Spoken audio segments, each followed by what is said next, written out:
Bonjour à tous et bienvenue à cette émission. Nous sommes samedi 21 octobre 2023. On commence avec la publication de listes provisoires de candidats présidents de la République. Est-ce une assurance pour la tenue des élections malgré l'incertitude comme ça évoquée par Corneille Nangaa, chose qui a fait couler beaucoup d'encre de salive parce que vous savez, Corneille Nangaa, c'est l'ancien président de la centrale électorale, lui qui a dirigé tout un processus électoral de 2018, il a de l'expérience, il pense selon lui qu'il n'y aura pas élection au regard de certains soucis que la CENI connaît, notamment le problème d'argent et autres. Nous allons également, avec nos invités, revenir sur l'élévation comme ça des DICAPEN à titre exceptionnel en qualité de général de brigade et commandant de la 22e région militaire. Est-ce un renfort pour l'armée congolaise? Enfin,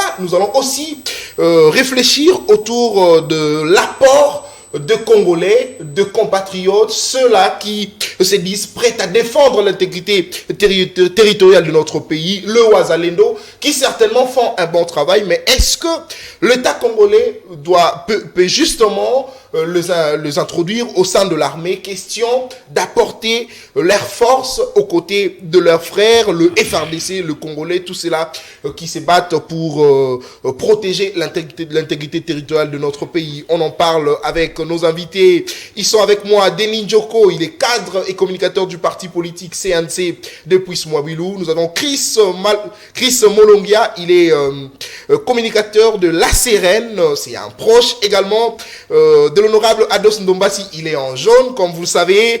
John Mayele, qui certainement va nous rejoindre, il est cadre et communicateur de l'AFDC des Modeste Bahati Lukwebo. Enfin, nous avons Chris Ikongo, qui est coordonnateur adjoint de Patriote, également cadre au sein du parti politique SID. Je commence à ma droite avec notre ami Chris Molongia, il est communicateur de la Sérène, du docteur Denis Mukwege. Bonjour et bienvenue à vous. Vous avez 7 minutes pour réfléchir autour de la première thématique. Nous parlons processus électoral. Est-ce une assurance, le fait pour la CENI de pouvoir publier le liste provisoire des candidats présidents? Parce que je note que le docteur Denis Mukwege est également candidat président de la République. Bon, merci beaucoup, mon cher Nathan, pour cette pertinente question. J'aimerais profiter de cette occasion pour saluer tous les Congolais, partout où ils sont, que nous suivons en ce moment.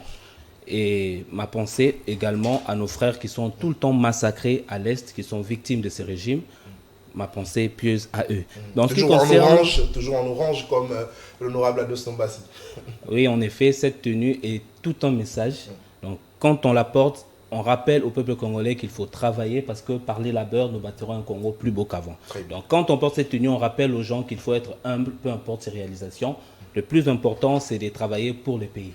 Alors, en ce qui concerne les processus électoraux, moi, j'aimerais souligner une chose très importante. Quand on se demande, il y aura élection ou pas, on a l'impression que élection, il y a le roi Ali Bonza, il y a un régime où il faut payer sa peuple congolais. Moi, je ne crois pas. Je pense que les régimes en place ont l'obligation d'organiser des élections dans les délais constitutionnels. Très bien. Ce n'est pas une option. Donc, les élections constituent un mode d'expression démocratique pour le peuple congolais.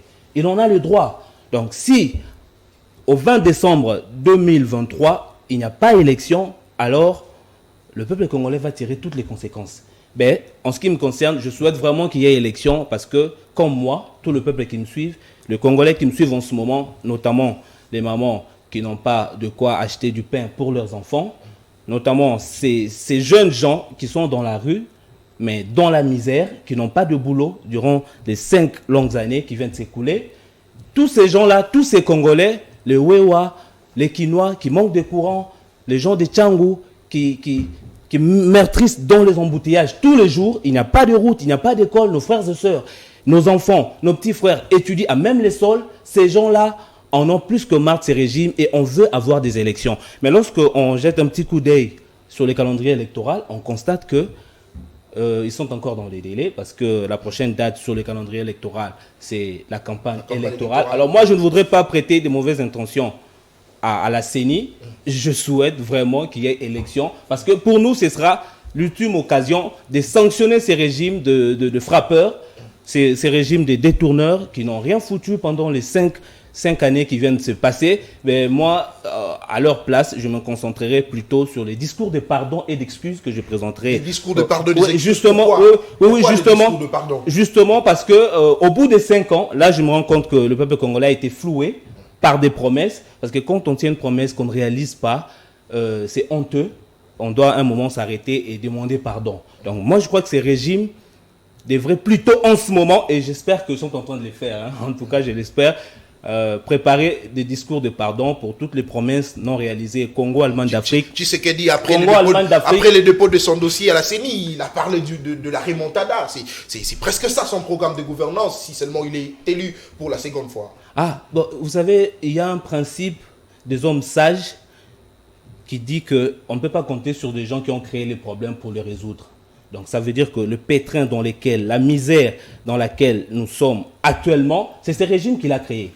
Donc si pendant les 5 ans qui viennent s'écouler, ils n'ont pu rien faire, je ne crois pas comment ils feront autre chose dans les 5 prochaines années. Moi, je crois que pour ces élections, il y a de meilleurs profils, comme le docteur Denis Mukwege. Le peuple congolais peut lui faire confiance. Le meilleur profil? Oui, à mon avis. Et je crois que le peuple congolais doit lui faire confiance. Mais penser que c'est lui qui a fait 5 ans, il n'a rien fait, il va encore faire quelque chose pour les 5 prochaines années. Mais pourquoi ne pas lui donner la chance? Parce que il a trouvé, il a remplacé Kabila qui a fait 18 ans. Lui n'a fait que 5 ans. Est-ce que vous pensez que le problème que Kabila n'a pas pu résoudre pendant 18 ans, Félix Tshisekedi peut-il le résoudre en 5 ans? Bon, je vais emprunter une des phrases du président de la République. En tout cas, ça ne m'appartient pas. C'est lui qui l'avait dit que si, à la fin de son mandat, il ne réussit pas à mettre fin à l'insécurité à l'Est, il aura échoué.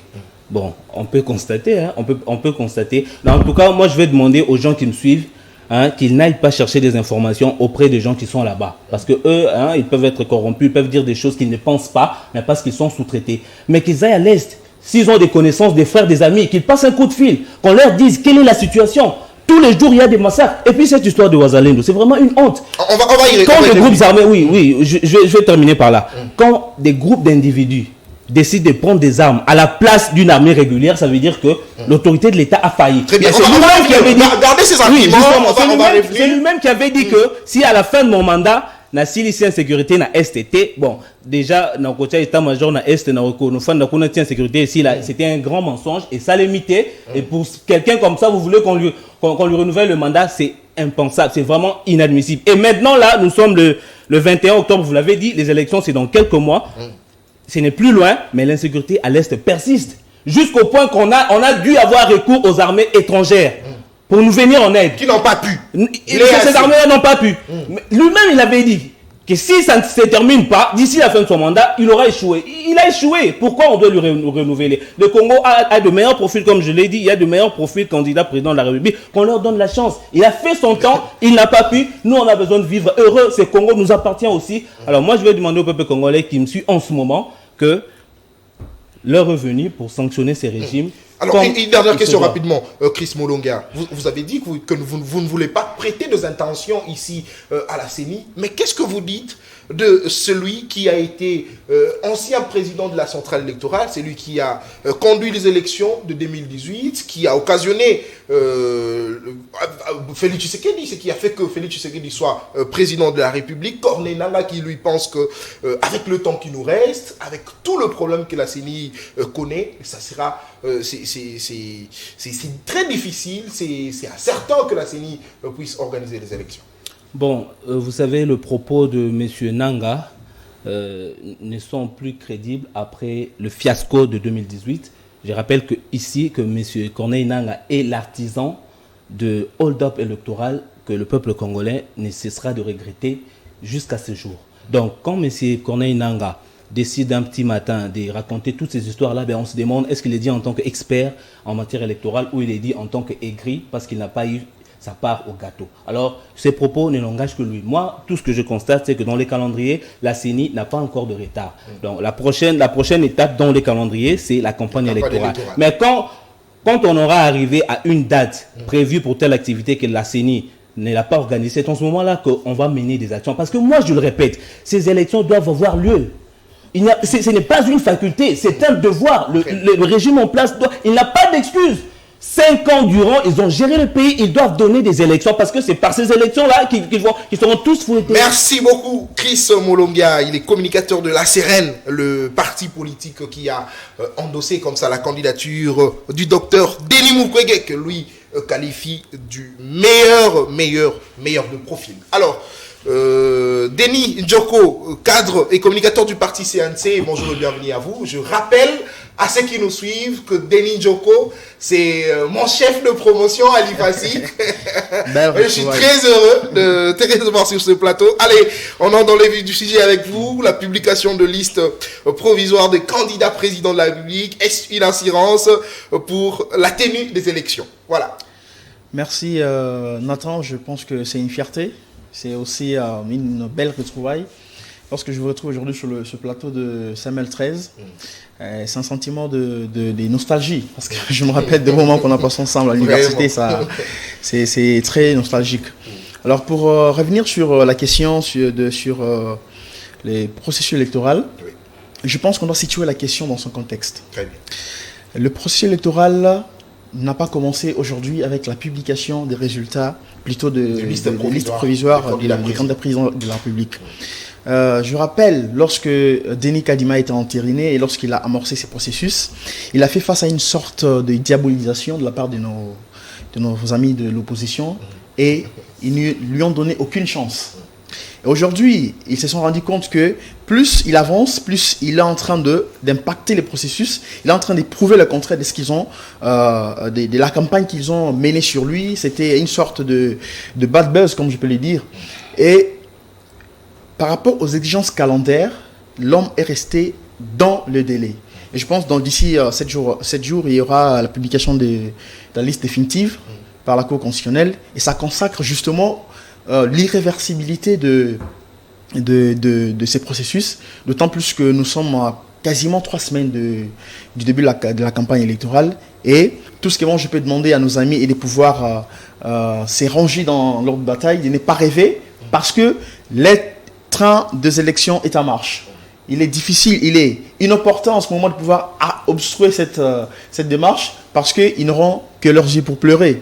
Félix Tshisekedi, c'est les candidats du bilan. Il est le meilleur profil qui soit. Et en face de lui... Tshisekedi, candidat du bilan, meilleur profil. Mais en face de vous, vous avez Denis Mukwege qui est aussi le meilleur profil selon Chris. Je pense que la question des élections, elle est au départ sociologique. Très bien. Lorsqu'on parle de Mukwege, il faudra se poser la question de savoir si, de ce point de vue, du point de vue de l'ancrage sociologique, il est le profil. Il est le potentiel plutôt challenger de Félix Tshisekedi. Je pense que parler de lui, c'est l'opposé potentiellement à Félix Tshisekedi, c'est inverser la balance parce que Félix, c'est un candidat du bilan, il a l'ancrage, il a un parti qui est implanté à travers toute la République. Mukwege, son parti, vous n'allez pas me contredire, il est implanté où? Avec combien de militants? Si on peut s'en tenir juste à cet aspect. Parce qu'on le sait, Mukwege, si il se reconnaît réparateur de femmes et c'est de ses points de vue qu'il estime qu'il a cette prétention de pouvoir briguer la magistrature suprême. Je pense qu'il a été très précoce dans sa démarche. Alors, Denis, s'il vous plaît, Denis Mukwege, lui qui a accepté d'aller vivre à l'Est aux côtés des mamans qui souffrent, lui qui a créé son hôpital. Les Congolais doivent savoir que d'aider les mamans. Est-ce que vous pensez que c'est précoce pour lui l'hôpital dont il est de prétendre avoir cette légitimité de l'État? Je rappelle que le docteur Mukwege, on le respecte, c'est un Congolais qui fait la fierté de ce pays à travers le monde. Le prix Nobel. C'est un fonctionnaire de l'État. Il faut que les gens le savent. Qu'est-ce que vous dire par là? Justement, non, il travaille, il est payé par l'État. Et on lui reconnaît ses mérites d'avoir mené ses combats pour la réparation de femmes, mais prétendre briguer la magistrature suprême, d'autant plus qu'on n'a pas encore l'ancrage sociologique qu'il faut pour concourir à la présidentielle, je pense que c'est aller trop en besogne. Moi, je lui aurais conseillé de peut-être postuler aux législatives nationales. Il aurait obtenu ou il aurait glané un siège pour Bukavu. Prétendre...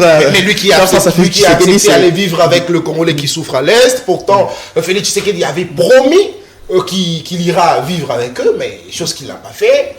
Est-ce que vous pensez que vraiment le Congolais ne peuvent pas compter sur Denis Mukwege, surtout par le simple fait qu'il accepte comme ça de soigner les mamans qui souffrent, qui sont victimes de violences dans la partie Est? Au-delà du fait que Denis Mukwege, parce que tout le monde lui reconnaît le mérite qu'il a travaillé aux côtés de nos mamans qui sont massacrées, qui sont violées par nos agresseurs, je pense que la question qui le place comme potentiel challenger dans la course présidentielle ne doit pas être liée à ce travail qu'il a fait en faveur de femmes. C'est son mérite. Mais ici, nous sommes dans une approche essentiellement politique, c'est stratégique. Mukwege face à Tshisekedi. Tous les aspects, tu as pris le marketing électoral. Oui. En face de Mukwege, il y a Tshisekedi. Tshisekedi qui a une couverture nationale. Très bien. Mukwege, il fait partie de l'élite. Je me demande si une maman qui est à Massimanimba, elle connaît Mukwege, si elle connaît Denis Mukwege, si elle connaît son prix Nobel de la paix. Et une maman qui est chez moi, à Chilenge, est-ce qu'elle connaît Denis Mukwege? Non. D'abord, il y a un problème à ce niveau du marketing électoral. Donc, c'est un produit qui doit d'abord se vendre. Très bien. Et ça prend suffisamment du temps. Très bien. Donc, moi, je leur ai conseillé, je me répète, je leur ai conseillé de repartir à la base. Donc, il aurait été honnête de concourir aux législatives nationales et il aurait glané un siège pour Bukavu. Et je pense qu'il aurait eu l'opportunité d'être à l'Assemblée nationale et représenter... Une dernière question pour vous, Denis Djoko, ici, Corneille Nangaa, l'ancien président de la CENI, évoque une incertitude sur ces élections que le Congolais attendent tous de ce 20 décembre. Mais est-ce que vous pensez qu'au regard de son expérience, Corneille Nangaa n'a-t-il pas raison de le dire? Monsieur Nathan, Corneille Nangaa ne fait plus partie de la CENI. C'est la première précision. La deuxième précision, sa communication qu'il fait en ce moment, elle est essentiellement politicienne, si je peux le dire ainsi. Donc, ce que M. Nangaa dit maintenant l'engage en tant que personnalité politique, acteur politique. Il n'est pas dans la posture d'un technicien ou d'un consultant, parce que la CENI, c'est un organe technique il y a des consultants qui interagissent dans ce sens-là. Et le propos de Nangaa n'engage que ses ambitions politiciennes, parce que il évoque dans ses propos qu'il serait victime de l'extorsion de sa mine, mais je lui conseille d'harmoniser avec le cadastre minier. S'il se sent lésé, s'il se sent être illégalement dépossédé de son bien. Mais vouloir exprimer ses frustrations à travers de sorties hasardeuses et surtout de propos qui menacent la République, parce que lorsqu'il remet en cause le travail fait par Kadiman, je lui rappelle que Kadiman, on doit lui tirer un chapeau d'honneur. On a connu un contexte de deux écueils très importants dans la préparation des élections. On a connu le coronavirus, on a connu les retombées négatives de cette guerre russo-ukrainienne dans notre économie nationale. Mais et aussi il faut évoquer la guerre de l'Est, parce qu'il y a suffisamment. Les Congolais ne sont pas en justement, il y a suffisamment de moyens qui sont débloqués pour faire face à cette agression odieuse dont sont victimes. Merci. Mais Corneille Nangaa, Denis Kadiman est parvenu quand même à pouvoir amener les processus jusqu'à ce niveau. Et je pense qu'aujourd'hui, nous ramener un discours selon lequel les élections n'auront pas lieu, je pense que c'est une façon de rêver. Je leur demande tout simplement d'être des spectateurs, parce qu'ils ne sont pas partie prenante au processus. Ils doivent être spectateurs et attendre Félix Tshisekedi consacrer son second mandat. Très bien, merci beaucoup Denis Djoko, cadre et communicateur du parti CNC depuis Smobilou.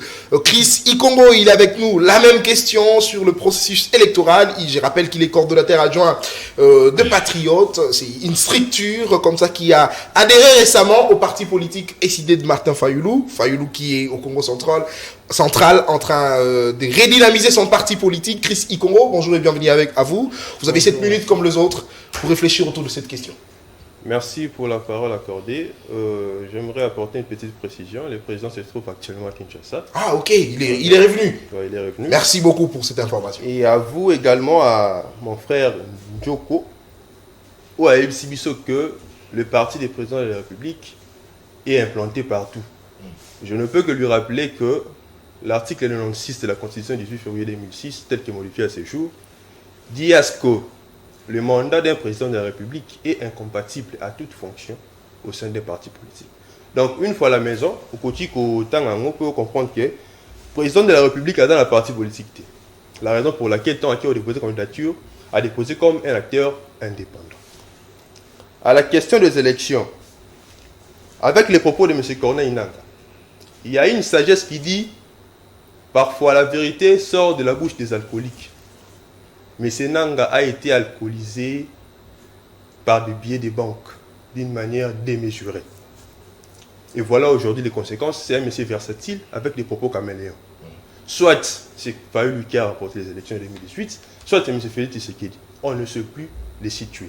Dans les ministres qui suivent plutôt, nous allons vous faire comprendre pourquoi et comment M. Félix Tshisekedi ne va pas remporter les élections et pourquoi et comment Fayoulou Madidi Martin va remporter les élections. Très bien, allez-y, j'aime ça.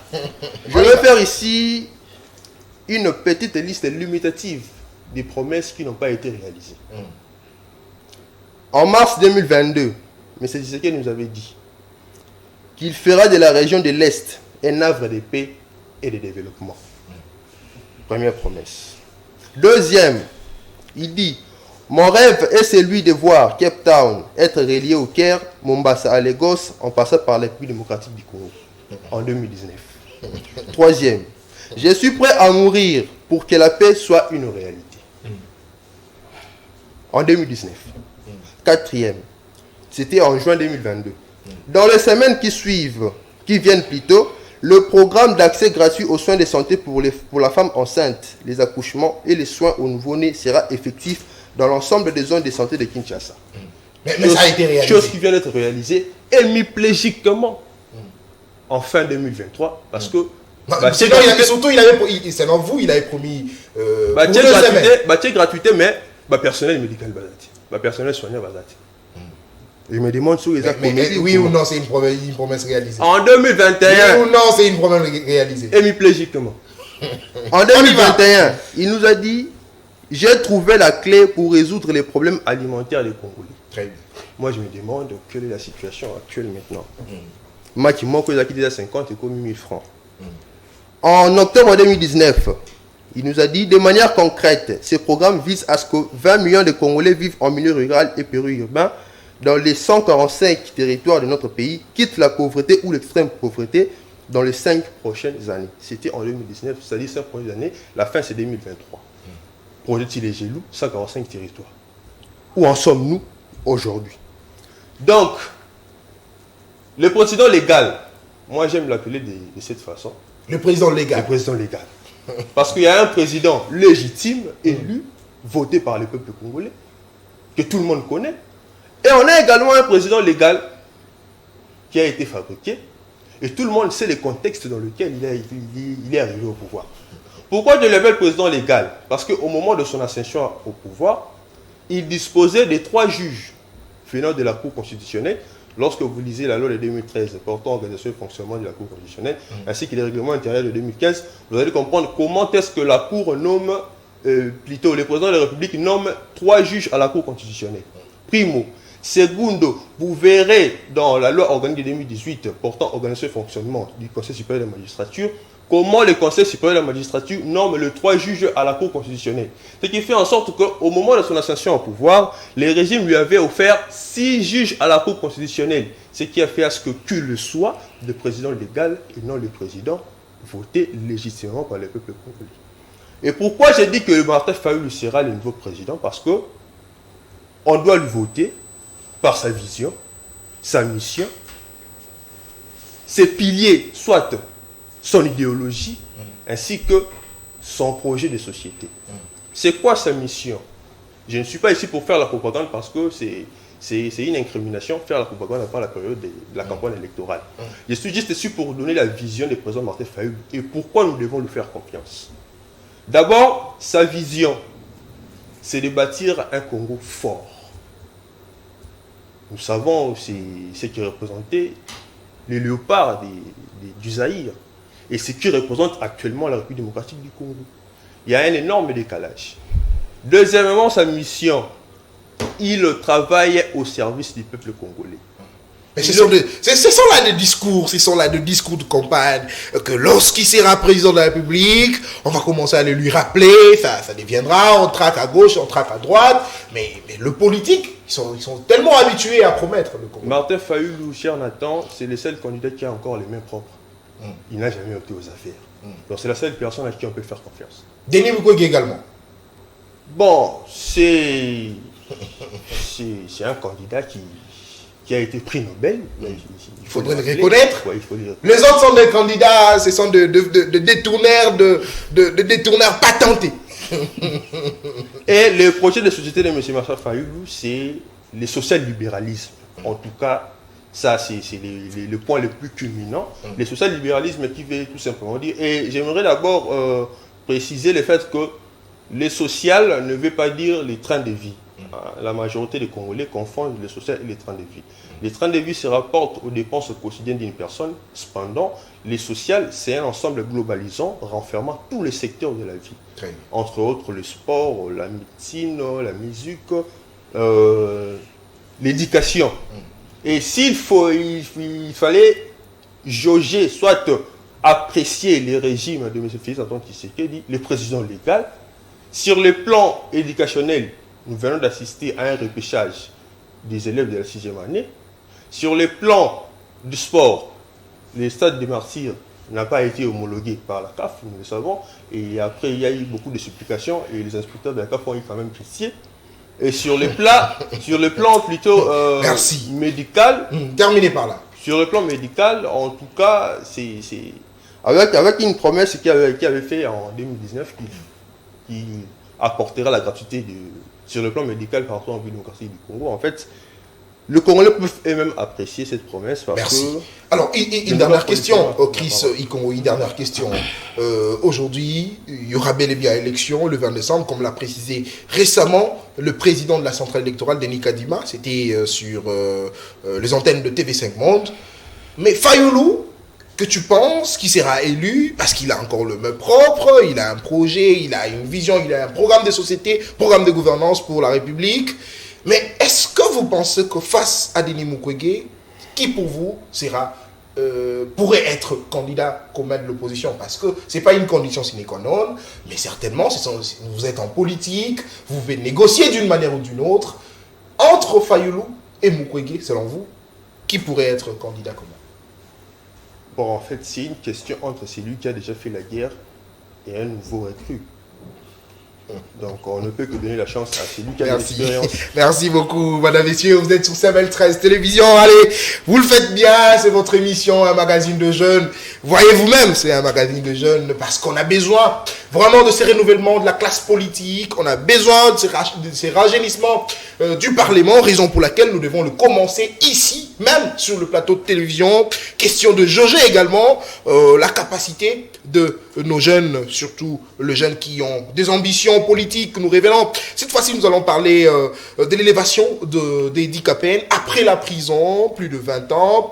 Il est revenu, il a été élevé à titre exceptionnel par le chef de l'État en qualité de général de brigade et commandant de la 22e région militaire. Est-ce un renfort? Parce que Edi Kapene, c'est un militaire qui a vraiment de l'expérience, qui a travaillé pour le pays, il s'y connaît, mais est-ce un renfort pour l'armée congolaise, surtout pendant ce moment de guerre? Mais quid également de nos frères, de nos compatriotes, le Ouazalendo, qui se battent pour l'intérêt de la République? On réfléchit sur cette question, encore une fois, avec notre ami Chris Molongia, communicateur de la Sérène, le parti a endossé la candidature de Denis Mukwege. En 5 minutes cette fois-ci. Vous avez la parole. Bon, mon cher Nathan, moi j'aimerais d'abord souligner que je constatais que mon frère Denis, Denis, de l'autre côté de la table, a eu plus de temps de parole. Si je ne vous connaissais pas, je penserais que vous le faites parce que c'est votre ancien chef de promotion. Mais heureusement pour moi, vous allez m'accorder le même temps d'antenne. Donc j'aurai le temps de balayer tous les arguments indigestes que j'ai entendus de l'autre côté. Attendez, s'il vous plaît. Ne vous inquiétez pas, soyez calme, parce que j'ai le chrono en face de moi. Est-ce que vous pouvez voir? Vous avez vu? Oui, en effet. Très bien, j'ai le chrono en face de moi, sentez-vous à l'aise. Mais le principe voudrait parce que vous êtes deux du côté de l'opposition, qu'il ait un tout petit peu du temps par rapport à vous autres. On ne peut pas répondre de l'absence de l'invité. Merci beaucoup, allez-y. Je vais commencer par cette histoire des challengers que j'ai entendue. Si vraiment le docteur, professeur, prix Nobel de la paix, Denis Mukwege, ne faisait pas le poids face au président de la République qui est aussi candidat, il n'y aurait pas autant de panique dans leur camp. Vous l'avez remarqué. De la panique? Oui, je vous le dis, tous les candidats qui se sont défilés à la CENI pour déposer leur candidature n'ont reçu aucune pique du président de la République, excepté un seul, c'est Denis Mukwege. Aussitôt déposé sa candidature, le président de la République s'est attaqué à lui. Katumbi également a eu de pique de la part de Tshisekedi. Laissez-moi terminer, s'il vous plaît. Vous sentez que le pouvoir de l'autre côté, ils ont peur de lui. Ils ont très peur de lui. Moi, je rappelle ici qu'en 2020, le président de la République avait instruit le Conseil des ministres d'assigner une sécurité spéciale au prix Nobel de la paix. Parce qu'en ce moment-là, il ne s'était pas encore déclaré candidat. En ce moment-là, il était clean. En ce moment-là, il n'était pas bon pour être député national. Non. Mais maintenant qu'il s'est déclaré candidat, les critiques, les attaques fusent de partout. Alors, vous avez parlé de pique. Parce que justement, il fait le poids. Et puis, je vais vous dire pourquoi il fait le poids. Parce que... Attendez, s'il vous plaît. Avant de nous les dire, mais j'aimerais qu'on puisse parler un peu de pique. Vous avez parlé de ce pique. Et ça vous a choqué? Peut-être oui. Non, le président de la République est venu sur cette question du genre, de l'introduction de la question du genre en République démocratique du Congo, que vous appelez pique. Est-ce que ça vous a choqué, cette réaction du chef de l'État, qui selon lui pense que cette question a été déjà introduite, on n'a pas besoin de cette introduction du genre, qui pour certains, ça serait le soutien à l'homosexualité. Je l'ai dit au conditionnel. Bon, cher Nathan, j'espère que tous ces temps d'interruption que moi j'ai suivi... Non, ne vous inquiétez pas, vous aurez le temps, s'il vous plaît. Oui, parce que, écoutez, s'il vous plaît. Ne vous plaignez pas, s'il vous plaît. Il y a des téléspectateurs qui ne devraient pas avaler toutes les affirmations incongrues qu'on a entendues là-bas. Il faut me laisser le temps de les balayer. Vous en avez. Allez-y. En ce qui concerne les genres, moi je ne vais pas me rabaisser à ces niveaux. Je n'aimerais pas me perdre mon temps à patauger dans ces âneries, dans ces niaises. Non, c'est pas intéressant parce que tous ceux qui ont étudié savent que dans les genres, il y a féminin, masculin.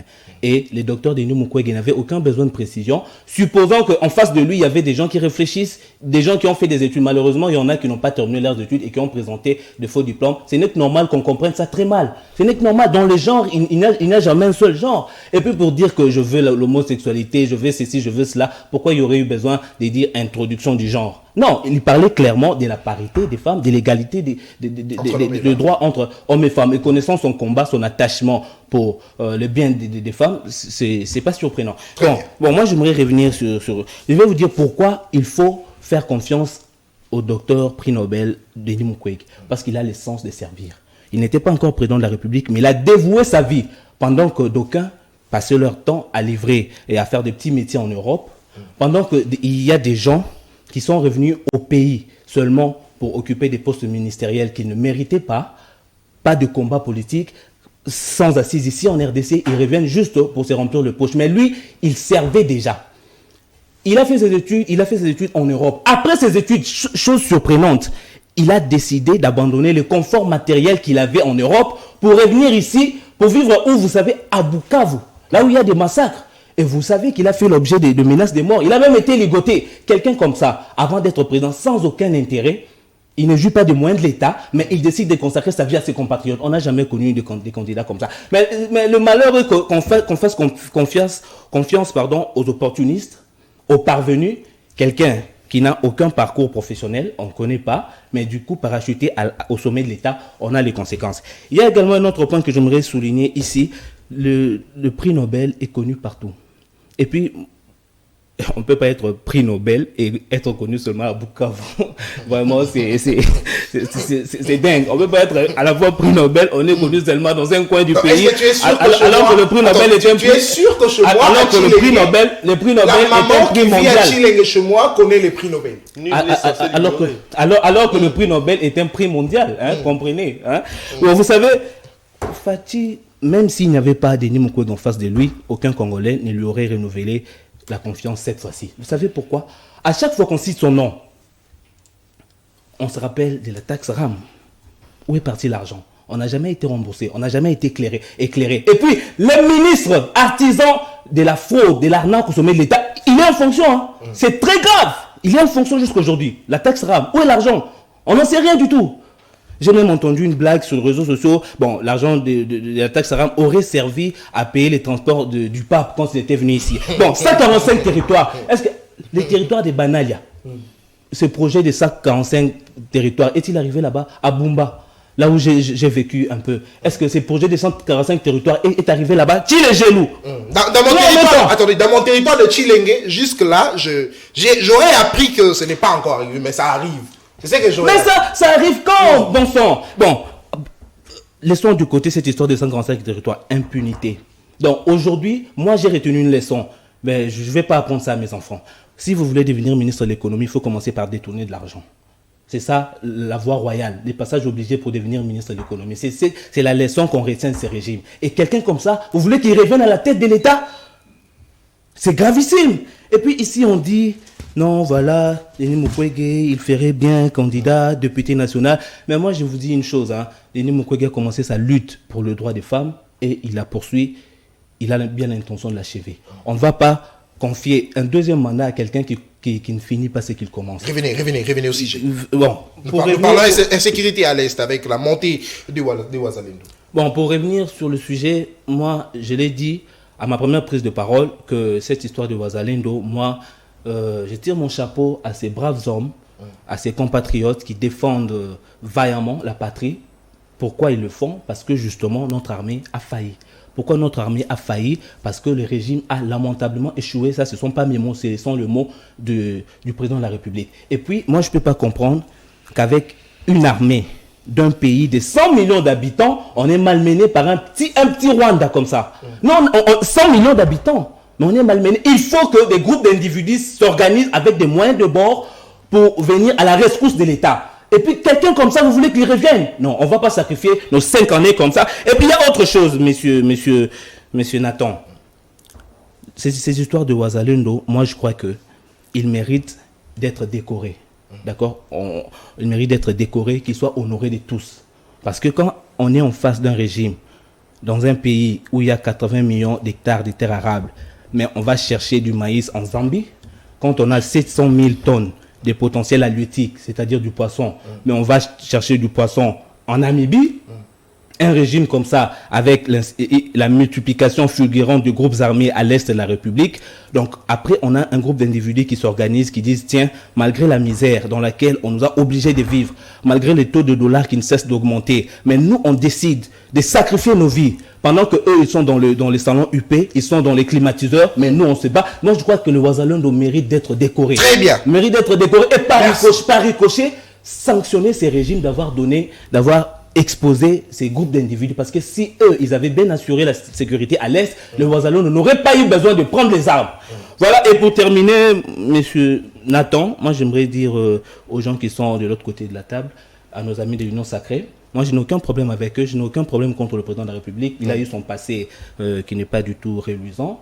Bon, par hasard, il s'est retrouvé à la tête du pays, mais il a fait son temps, il a échoué. Donc, par bonté de cœur, s'il aime vraiment ce pays, s'il est attaché aux idéaux de son père, le feu docteur Etienne Tshisekedi, il devrait passer l'éponge. Mais je vais vous dire sérieusement, moi je pensais qu'il ne déposerait pas sa candidature. Je le pensais vraiment. Mais quand j'ai entendu qu'il a déposé sa candidature, j'ai dit peut-être que c'est juste pour blaguer, il va se retirer. Moi j'attends ce moment parce qu'il devrait plutôt demander pardon au peuple congolais pour toutes les promesses non tenues, demander pardon aux étudiants de Mbandaka où il a promis de construire une université au même standard que Harvard. Le mandat touche à sa fin, il n'a pas d'université là-bas. Merci beaucoup. Alors la dernière question.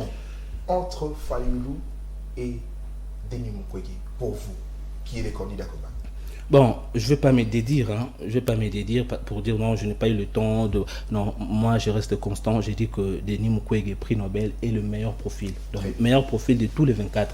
Moi je crois qu'on devrait lui faire confiance et il va changer ce pays. Très bien, merci beaucoup. Chris Ikongo qui lui pense qu'entre une personne qui a déjà combattu, qui a été sur le front, qui a été en guerre, qui a attaqué, qui a porté déjà les armes, face à un recrue, il n'y a pas photo. Merci. Alors, Denis Njoko, vous aviez été impatient, vous aviez noté, c'est vrai. Vous allez aussi également répondre à cette question sur la montée comme ça de nos frères, de nos Congolais, le Wazalendo. Pourquoi ne pas les insérer au sein de l'armée? Question d'apporter un plus à nos frères qui sont déjà au sein de FARDC. Merci, monsieur Nathan. Je pense qu'avant que je ne chute avec un éclairage sur ce que j'ai ramassé dans les propos de nos amis, je réponds, j'attaque une question très sensible. Parce que la sécurité n'est pas négociable dans un État. Les amis estiment que l'armée aurait échoué et nos jeunes compatriotes qui défendent aujourd'hui au front, ils font le travail de l'armée, l'État aurait échoué sur cet aspect. Mais moi, je rappelle que lorsqu'on gère un pays, et surtout lorsqu'on fait face à une question de sécurité, on est sur plusieurs fronts. Je rappelle que Félix Tshisekedi a engagé, je pense, 4 fronts face à l'agression rwandaise: les fronts diplomatiques, les fronts militaires, les fronts médiatiques et les fronts judiciaires. Je pense que personne ne pourra me contredire sur cette question. Les fronts diplomatiques, Félix Tshisekedi est le premier président qui a pris le courage, dans les concerts des nations, de citer nommément le Rwanda, qu'il nous agresse, et au travers de résolutions au travers de beaucoup de rapports des Nations Unies, on a certifié bel et bien que la RDC fait face à l'agression rwandaise. L'armée rwandaise s'est dupliquée en M23 et agresse la RDC, et pour des raisons qu'on connaît très bien.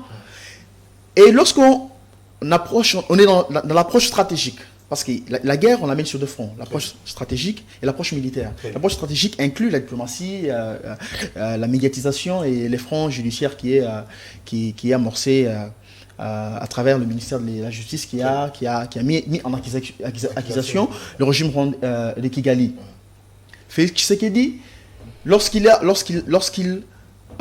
décrète l'état de siège, un aspect très important, parce qu'aujourd'hui les gens pensent s'attaquer à cette mesure qui a apporté les fruits sur le plan stratégique.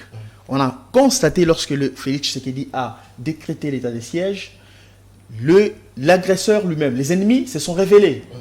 Comment expliquer qu'une mesure sécuritaire qui est prise dans un pays peut créer de frustration ailleurs? Et les gens peuvent opiner facilement, ils commentent. Et l'approche militaire, si on a connu des écueils, on a connu des difficultés sur le terrain, c'est tout à fait normal, parce qu'on a fait face, et Félix Tshisekedi a hérité une armée quasiment infiltrée de partout. Et il a fallu un travail en amont pour voir comment est-ce qu'on doit préparer l'armée, et après lancer l'approche militaire qui, je pense, j'ai suivi le ministre, le VAPM des Affaires étrangères qui n'avait pas gardé sa langue dans l'approche pour dire clairement aux Nations Unies qu'on vous met en garde. Demain ou après-demain, que personne vienne nous contredire, parce que ce qui se passe à l'Est, c'est atroce. C'est démontré que c'est le roi. Justement, donc si demain on va activer l'approche militaire, que les gens ne viennent pas nous faire des pédagogies, voilà, vous aurez dû négocier, il faut gérer cette crise par les dialogues, mais comment vous allez nous demander de pouvoir négocier avec les agresseurs, les gens qui commettent des atrocités épouvantables, qui violent, qui tuent, qui pillent pour des raisons qu'elle connaît très bien? Alors, aujourd'hui, Félix Tshisekedi, il prend le courage, il dit non, je ne négocie pas, vous demande carrément de vous retirer, parce que c'est légitime. Cette approche est légitime. Il est le garant de la sûreté de l'État.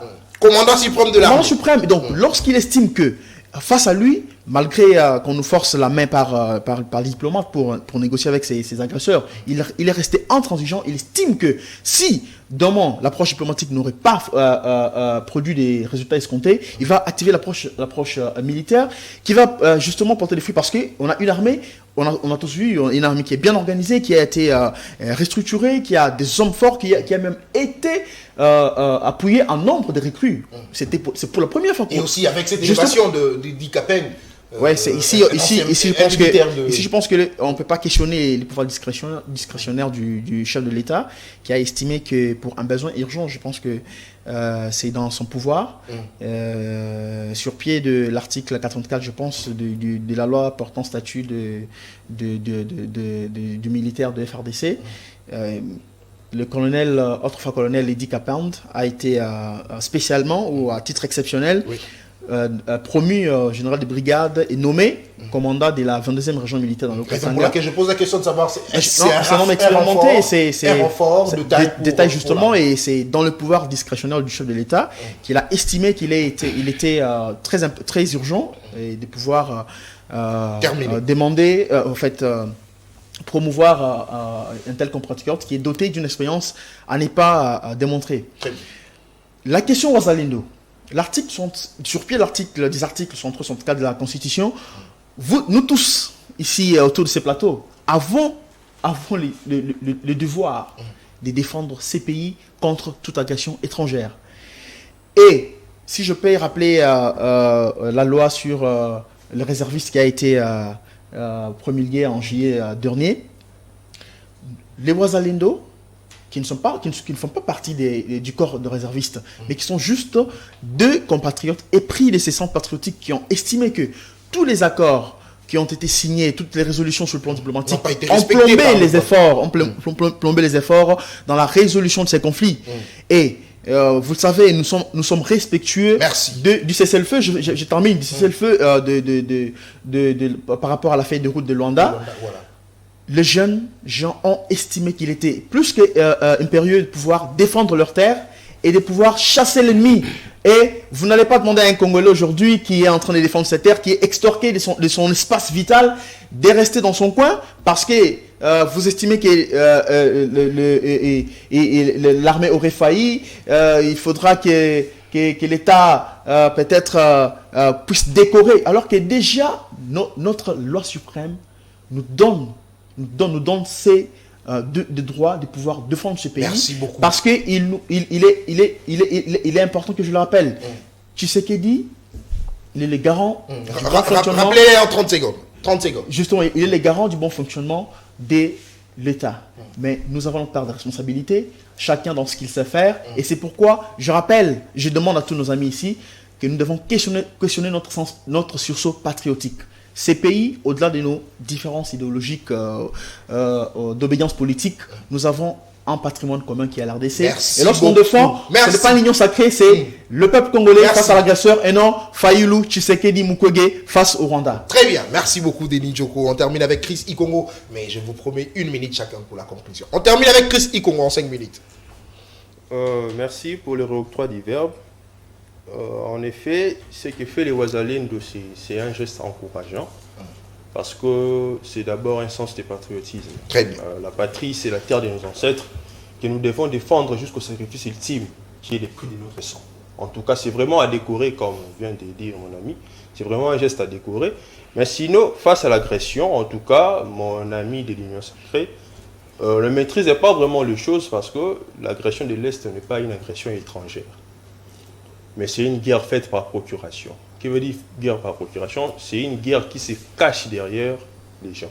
Donc, nous sommes agressés par des Congolais, d'abord. Et non par des Rwandais. Non. Donc, le Rwanda fait une guerre par procuration. C'est-à-dire qu'il passe derrière les Congolais qui habitent dans cette région pour nous faire du mal. Et face à cette agression, que fait le gouvernement? Politiquement parlant, lorsque nous sommes dans une politique de leadership, dans une politique de prévision, le gouvernement congolais devrait faire quelque chose. Parce que le droit humanitaire oblige à ce que la guerre soit humanisée. C'est-à-dire que pour que je puisse t'attaquer, je dois t'informer que je viendrai demain, je ferai ceci, cela. Ça, c'est l'humanisme de la guerre. Ça, c'est les droits humanitaires. Mais après avoir averti, qu'est-ce qu'ils font? Regardons en Ukraine. La population a été agressée aujourd'hui. Et puis demain, il y a une réponse. C'est ça un État. Un État qui n'est plus à mesure d'assurer la défense, la souveraineté de sa nation. C'est un État en déliquescence. Un État en perte de pouvoir. Donc, le gouvernement congolais doit s'attaquer à celui qui fait la guerre par procuration et non à la population congolaise. Parce que tous ces troupes-là, ce sont les Congolais qui ont acquis la nationalité congolaise par, soit la nationalité en masse durant la Deuxième République. Tout le monde le sait, tout le monde le connaît. Qu'est-ce qu'on fait comme un gouvernement conscient, comme un gouvernement de courageux, des hommes forts? Rien du tout. Et en parlant de l'état de siège, en tout cas, je suis éclairé, estomaqué, parce que mon frère raconte des histoires qu'il ne maîtrise ni tenant ni aboutissant, parce que l'état de siège, d'abord, c'est quelque chose qui a été décrété en s'appuyant à l'ordonnance proclamant l'état d'urgence sanitaire, un état d'urgence sanitaire qui a été ordonné, soit ordonnancé, avec beaucoup de régularité constitutionnelle, parce que j'aimerais rappeler vite fait que l'article 85 donne la possibilité au président de la République de déclarer la légalité exceptionnelle, mais seulement il y a soit des entraves avant de déclarer l'exceptionnalité. D'abord, on a une procédure politique qui est de la concertation, c'est-à-dire que le président doit concerter les présidents de 2 chambres parlementaires, et ensuite il y a une procédure juridique qui est l'autorisation par les congrès de cette proclamation. Très bien. Le président n'a fait que concerter les présidents de 2 chambres. Or, les congrès incarnent le peuple. Donc, le peuple a été mis à côté, et par la suite, le juge que lui avait voté là-bas, au niveau de la Cour constitutionnelle, ont fait une pire bêtise, parce que le juge constitutionnel est celui qui est le garant, et celui qui est l'unificateur de la jurisprudence, soit de l'ensemble des décisions de notre pays. Et la Cour suprême de justice, avec dans sa section constitutionnelle, a été saisie en 2007, concomitamment par les présidents de l'Assemblée nationale et les présidents du Sénat, à l'époque jadis Léo Kengouadondo et M. Vital Kamerhe. La Cour a été saisie, soit la section constitutionnelle de la Cour suprême de justice a été saisie. Et la Cour avait dit que les 2 dispositions sont complémentaires. Chose bizarre, en 2019, après la proclamation de cet état d'urgence, la Cour a été ressaisie pour la même histoire, et la Cour redit sur sa décision pour dire une bêtise en disant que le président de la République a un choix, une alternative, soit de choisir l'article 85, soit de choisir l'article 119.2 de la Constitution. C'est une pire bêtise. Donc, dès le départ, c'est une démarche qui a été entachée d'irrégularité. Et par la suite, nous sommes aujourd'hui en 2023, l'échec de cet état de siège a été prévisible. Pourquoi? Parce que la quintessence de l'état de siège, c'est le fait de donner aux militaires toute la dévolution des civils. Or que nous savons pertinemment que l'armée congolaise est l'un des problèmes dans cette crise. Pourquoi faire le recyclage de ce qu'avaient fait les régimes passés? Parce que je vous rappelle qu'en 2008, il y a eu un accord de paix de Goma. Et à l'époque, il y avait 40 groupes, soit troupes de gens qui faisaient des bruits là-bas. Et aujourd'hui, on en compte plus de 120. Et vous allez me dire que cet état, c'est bénéfique. Pire encore, il y a 3 jours passés. Terminé par là. J'avais entendu que le président a levé partiellement l'état de siège. Ce qui fait mal au cœur, parce que on ne peut il y a certaines mesures qui ont été on ne peut jamais lever partiellement ce qui a été partiellement déclaré. C'est philosophique, mais merci beaucoup. On ne peut jamais lever partiellement ce qui a été partiellement déclaré. Merci beaucoup. C'est vraiment une Chris. crise. Merci beaucoup, Chris Ikongo. Alors, madame, messieurs, cette émission est complètement terminée. Je rappelle que j'aurais reçu pour vous Denis Djoko, cadre et communicateur du CNC, Chris Molongia, communicateur de la CRN, le parti politique ayant endossé, je le répète toujours, la candidature de Denis Mukwege comme candidat président de la République. Chris Ikongo de l'ECD. Avec eux, nous avions échangé autour de la question sur les élections ainsi que la sécurité à l'est de la République démocratique du Congo, avec la montée de nos frères de Congolais qui se disent prêts à défendre l'intégrité territoriale de notre pays, le Ouazalendo. Alors, cette émission est terminée, 1 minute chacun pour la conclusion. J'aimerais commencer avec notre ami qui est en orange, les communicateurs du parti ACRN. Chris Molongia, en 1 minute pour la conclusion. Merci beaucoup, cher Nathan. Mais avant d'user de mon unique minute qui me reste, moi j'aimerais déjà préciser que Denis Mukwege, prix Nobel, a un parcours élogieux. Il mérite toute la confiance du peuple congolais. Mais ceux qui pensent que c'est une recrue, je dis bien une recrue, je pense qu'entre quelqu'un qui s'est rétracté 2 fois, qui sait pas ce qu'il veut, et quelqu'un qui a donné toute sa vie pour les biens des femmes congolaises, de nos mamans, de nos sœurs, qui a élevé l'honneur de ces pays, qui a élevé très haut dans les grandes assemblées des nations l'honneur de ces pays, le choix est clair. En tout cas, le choix est clair. Mais ça vous a choqué, hein? Bon, maintenant pour de qualifier Denis Mukwege d'une non, pas choqué. Moi, j'aimerais que le Congolais le sache. Et ça, je vais parler en lingala. Très bien. Non, sentez-vous à l'aise, mon frère. Maman nanga, na papa nanga, bandeko nanga, bozo kolandanga, na minito. Élection en gros. La bino, bilan, neti gratuité de l'enseignement. Est-ce que moi, déjà, moi, na ministre, atteint une école à gratuité et ça les maté? Moi, déjà, moi, na gouverneur, toi, député, atteint na gratuité et ça les maté. Il a qui que pour na bango, bilo comme abe, et ça pour na biso, ya malamu, et ça pour na bango. Ceux qui osent liboso urne, au lingo voter, kanisa ram, kanisa tango zanga qui transport, otekali maboko pambuki koluka muto kuti eti na sambula olingo benga bakati au crédit kanisa bapasi wana nyonso kobosana te pour 5 ans eza mulai et puis ozongi odini na bamai ya mbula na nzela tala to ya dollar. Merci beaucoup. Tala to ya dollar oyokana kana bailleur $130 par mois ezalaka à peu près 200 et quelques mille mais lelo il faut fouta plus au bando futa liboso kanisa ba prix wana ba koyebisa bino francophonie to sepela ki nango po tombola ki lokuma mboka mais pour na nini faut to sukara na mabe na francophonie okaki ba athlète malgache ba liaki bienté okaki Sophie Bank a intenté action contre président comité organisateur ya francophonie pour na détournement donc régime oyo et puis il faut qu'on rappelle parce que ngai récemment la kutani na baye oyo ba travail qui pour la francophonie notamment mascotte Azolela, awa na ministère qui va foutre à midi. C'est ce que moi j'ai vu. C'est l'information que j'ai parce que j'étais moi récupérer ma minute nanga. Et la qui que régime oyo bila ezate bandeko. Bo fungola misu, bo tala 5 ans na bino to lembi passé. Biso pe tozana pour ça to vivre malamu kaka bango te kaka groupe ya bato ba sepelaka na ba voyage na ba avion na ba Dubai to lembi scénario wana tozana pour ça to récupérer Congo na biso place to revivre mai kozanga te courant kozala te otamboli makolo olembi pombongo zato zonga bekore zate ventilateur pesate. S'il vous plaît, merci beaucoup. La gosengo honorable kabelanga peloko ya jaune et orange. Très bien, on termine avec Denis Djoko en 1 minute également. Votre conclusion. Monsieur Nathan, malheureusement, j'ai constaté que les gens sont en train de faire de la campagne précoce sur ce plateau. Je pense qu'on ne peut pas enfreindre la loi. Et pour conclure, je reste sur la question sécuritaire. J'estime qu'elle est tellement cruciale qu'elle transcende nos aspirations politiques. Et les efforts qui sont fournis par le chef de l'État, Félix Tshisekedi, doivent être accompagnés par tout Congolais dans ce qu'il peut être en mesure de faire.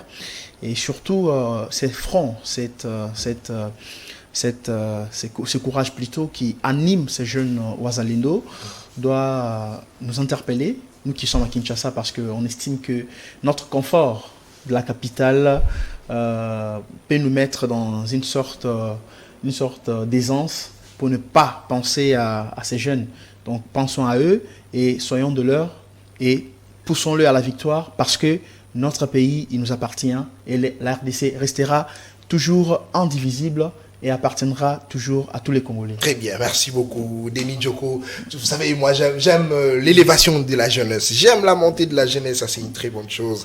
C'est un ami, c'est un frère, c'est mon président de la promotion, je le rappelle toujours, et je ne cesserai de le dire parce que ça me fait tellement plaisir et je suis tellement honoré d'apprendre qu'il est aujourd'hui cadre d'un parti politique et puis communicateur, c'est très bien. C'est pour ça que nous sommes là aussi. Chris Ikongo, nous terminons avec vous en 1 minute pour la conclusion. Merci. Moi, en tout cas, comme toujours, j'aimerais dire aux Congolais d'être des vrais patriotes, d'aimer notre patrie et non cette République. Parce que la République, même les profiteurs aiment la République, mais d'aimer la patrie. Très bien. Et pour les élections, je n'aimerais pas faire la campagne précoce, comme l'a dit mon ami. Donc, je vais juste éveiller la conscience des Congolais. Les élections se pointent à l'horizon, donc préparons-nous en conséquence. Merci, c'est tout ce que je peux dire. Merci beaucoup à vous d'être venus, à vous qui nous avez suivis de partout à travers la République démocratique du Congo, la diaspora. Merci de la confiance renouvelée à ces magazines. Merci encore une fois de votre confiance renouvelée à CML13 Télévision qui est comme ça la chaîne de l'excellence et du professionnalisme, comme l'a dit toujours le directeur général Louis-France Kouzekessa, que je souhaite un bon week-end où il se trouve. Alors, on se retrouve la semaine prochaine avec le même plaisir. D'ici là, portez-vous bien et bon week-end chez vous. Au revoir. Au revoir. On se salue.